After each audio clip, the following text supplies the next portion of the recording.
percaya dan kepadanya bersyukur. Tuhanlah baik, kasih-Nya ajaib kekal selamanya. Terpuji namanya.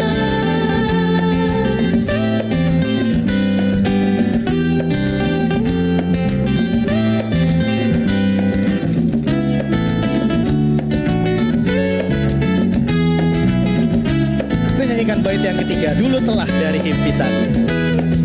Dulu telah dari himpitan Dia bebaskan umatnya.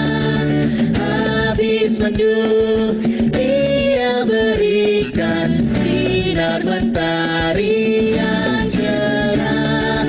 Puji terus Yang Maha Kudus, beban-Mu yang berat digantinya berkat.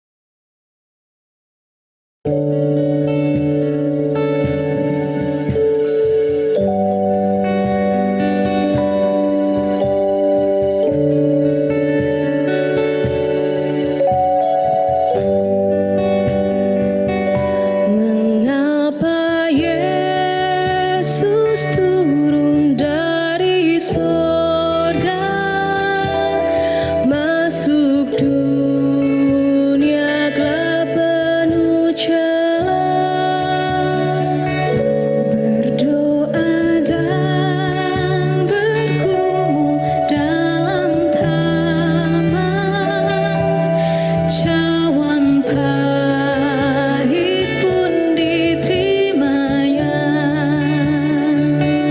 Mengapa Yesus menderita didera, dan mahkota duri pun dipakainya? Mengapa Yesus mati bagi saya? Kasih-Nya, ya karena kasih-Nya.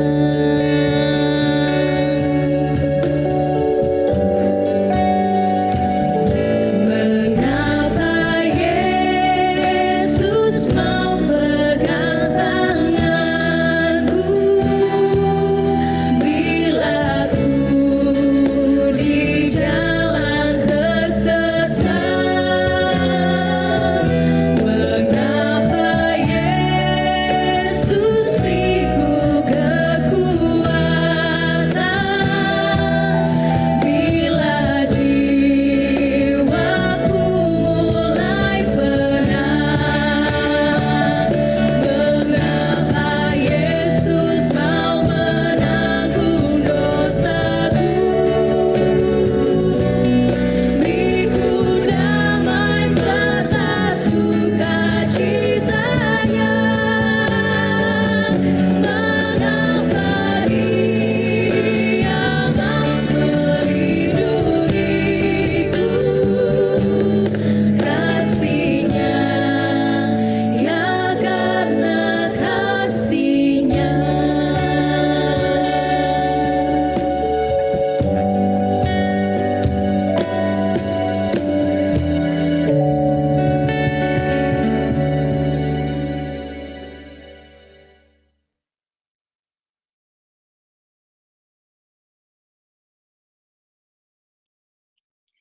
Ya, Bapak Ibu sekalian, sebelum kita mendengarkan firman Tuhan, kita akan berdoa terlebih dahulu. Mari kita berdoa.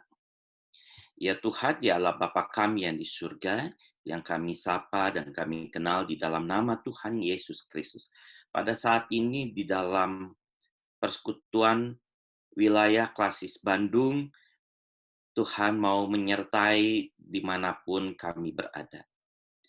Dan Tuhan sertai kami di dalam persekutuan ini agar kami boleh terus dipelihara iman kami oleh Engkau melalui pembacaan firman Tuhan dan perenungannya pada saat ini. Tuhan, berfirmanlah kepada kami semua, sehingga kami hanya mendengar suara-Mu, hanya mengerti dari penjelasan-Mu saja ya Tuhan. Terima kasih Tuhan, di dalam nama Yesus kami berdoa. Amin. Pembacaan Alkitab kita dari Yehezkiel 33 ayat 7 sampai 11 yang bunyinya seperti demikian. Dan engkau anak manusia, aku menetapkan engkau menjadi penjaga bagi kaum Israel. Bila mana engkau mendengar sesuatu firman daripadaku, peringatkanlah mereka demi namaku. Kalau aku berfirman kepada orang jahat, hai orang jahat, engkau pasti mati. Dan engkau tidak berkata apa-apa untuk memperingatkan orang jahat itu supaya bertobat dari hidupnya, orang jahat itu akan mati dalam kesalahannya. Tetapi aku akan menuntut pertanggungan jawab atas nyawanya daripadamu. Tetapi jikalau engkau memperingatkan orang jahat itu supaya ia bertobat dari hidupnya, tetapi ia tidak mau bertobat, ia akan mati dalam kesalahannya. Tetapi engkau telah menyelamatkan nyawamu. Dan engkau anak manusia, katakanlah kepada kaum Israel, kamu berkata begini, pelanggaran kami dan dosa kami sudah tertanggung atas kami, dan karena itu kami hancur. Bagaimanakah kami dapat tetap hidup? Katakanlah kepada mereka, demi aku yang hidup, demikianlah firman Tuhan Allah. Aku tidak berkenan kepada kematian orang fasik, melainkan aku berkenan kepada pertobatan orang fasik itu dari kelakuannya, supaya ia hidup. Bertobatlah dari hidupmu yang jahat itu. Mengapakah kamu akan mati, hai kaum Israel? Demikianlah pembacaan Alkitab kita, yang berbahagia mereka yang mendengarkan dan memelihara di dalam kehidupan sehari-hari. Nah, Bapak Ibu sekalian yang dikasihi oleh Yesus Kristus, tema kita bertobat bersama komunitas. Nah, Bapak Ibu sekalian, berbuat salah dalam kehidupan ini bisa dikatakan sesuatu yang manusiawi. Dikatakan manusiawi, tapi bukan berarti sesuatu yang wajar. Mengapa saya katakan berbuat salah bukan sesuatu yang wajar? Karena Tuhan tidak pernah menghendaki umat ciptaannya berbuat salah atau berbuat dosa. Tapi sekali lagi, tidak ada seorang pun yang tidak berbuat dosa di dalam dunia ini. Tidak ada seorang pun di dunia ini yang luput dari kesalahan.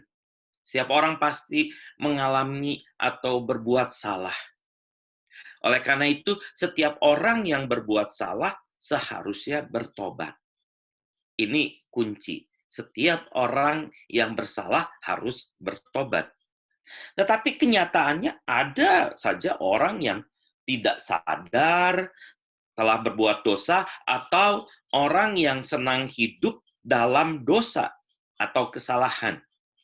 Artinya tahu salah tetap dilakukan terus-menerus. Nah, Bapak Ibu sekalian, melihat seperti ini, ada orang berbuat dosa atau orang yang tidak sadar berbuat dosa. Nah, kebanyakan orang yang berbuat dosa, baik sadar atau tidak sadar ini, seringkali tidak mau diingatkan, tidak mau diperingati. Apalagi diingatkan oleh orang yang lebih muda atau orang yang status sosialnya lebih rendah daripadanya, biasanya nggak mau. Biasanya orang yang seperti ini lebih galak. Kenapa lebih galak? Karena untuk menutupi kesalahannya. Ini adalah kecenderungan manusia yang tidak mau dianggap bersalah dalam segala hal. Padahal sekali lagi, seperti saya katakan di awal, tidak ada seorang manusia pun yang luput dari kesalahan, dari berbuat salah. Nah, ini satu sisi orang tidak mau diperingati kesalahannya kalau salah. Tapi di sisi lain, ada banyak juga orang yang tidak mau mengingatkan temannya, saudaranya, atau siapapun kalau orang itu bersalah. Ini terjadi karena memang orang itu bisa saja tidak pedulian atau punya alasan lain, yaitu, "Ya, itu kan bukan urusan saya, urusan dirinya. Saya emang nggak mau ikut campur." Itu kan seringkali terjadi seperti itu. Orang yang tidak mau ikut campur, alasannya seperti itu. Atau juga ada yang tidak mau memperingatkan saudaranya atau temannya yang berbuat salah karena takut. Ada orang takut, nanti takut-takut saya dimarahi, takut-takut nanti saya yang dipukul dan sebagainya. Tapi ada juga yang segan. Segan dalam arti, nanti daripada ribut lah, udahlah, biarin aja. Kan seringkali seperti itu. Nah, Bapak Ibu sekalian, firman Tuhan pada saat ini dari Yehezkiel 33 ayat 7 sampai 11 mengingatkan akan tugas panggilan kita untuk mengingatkan saudara-saudara kita yang hidup dalam dosa agar mereka bisa bertobat.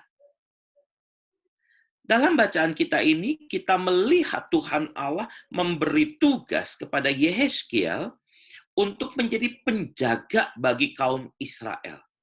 Agar kaum Israel tidak jatuh dalam dosa dan ketidaktaatan. Penjaga dalam pengertian bahasa aslinya mengandung makna orang-orang yang mengawasi, orang-orang yang memperhatikan, dan bahkan orang-orang yang memata-matai. Jadi, kalau Yehezkiel diberi tugas menjadi penjaga, maka dia harus mengawasi seluruh kaum Israel, dan kalau melihat ada dari kaum Israel yang berbuat dosa, maka Yehezkiel harus mengingatkan akan dosanya, supaya orang itu bertobat. Jadi kalau Yehezkiel sudah mengingatkan dan orang itu tidak mau bertobat, maka orang itu pasti mati. Tapi Yehezkiel bebas, selamat, nggak perlu bertanggung jawab. Tapi sebaliknya, kalau orang itu berbuat dosa dan Yehezkiel tahu dan tidak memperingatkan orang itu, maka kematian orang yang berdosa itu akan menjadi tanggung jawab Yehezkiel. Nah, mengapa demikian? Jawabannya karena Tuhan Allah pada dasarnya tidak menginginkan orang yang berdosa mati. Mati kekal maksudnya di sini. Tapi Tuhan Allah menginginkan mereka yang berdosa itu bertobat dan mendapatkan keselamatan. Jadi itu kuncinya. Tuhan Allah ingin semua orang selamat. Jadi kalau ada yang berdosa, maka kita harus mengingatkan mereka. Nah, melalui firman Tuhan pada saat ini kita belajar, Bapak Ibu sekalian, dan kita juga mengerti bahwa Tuhan Allah selalu menginginkan keselamatan bagi semua orang dari kematian maut, kematian kekal karena dosa. Oleh karena itu, kita sebagai umat Tuhan harus saling menjaga dengan cara saling mengingatkan akan kesalahan kita masing-masing, supaya kita semua dapat mengetahui kesalahan kita. Kalau kita sudah tahu akan kesalahan kita bisa bertobat. Tapi kalau nggak tahu kan seringkali menjadi apa? Kita mungkin tidak akan bertobat gitu. Tapi kalau kita tahu akan kesalahan, maka seharusnya kita bisa bertobat. Kita akan mendapatkan keselamatan dari Tuhan Allah sendiri. Karena dengan mengingatkan mengingatkan orang lain, kita pasti akan mendapatkan diri kita sendiri dan orang lain itu juga selamat. Jadi Tuhan mau semua orang selamat. Dengan kita saling mengingatkan, kita semua akan mendapatkan keselamatan. Jadi kalau ada saudara kita berbuat salah atau dosa, menjauh dari kehidupan dengan Tuhan, maka sudah menjadi kewajiban kita semua untuk mengingatkannya akan dosanya dan supaya mereka bertobat. Mengingatkan di sini bukan dalam rangka kita mau menghakimi, karena kita juga adalah orang-orang yang tidak luput dari kesalahan, tapi dalam rangka menyelamatkan. Dan pada saat yang lain, mungkin kita yang akan berbuat salah atau melakukan kesalahan, dan kita diingatkan oleh saudara kita. Ini juga dalam rangka, sekali lagi, bukan mereka lebih suci, tapi supaya kita mendapatkan keselamatan.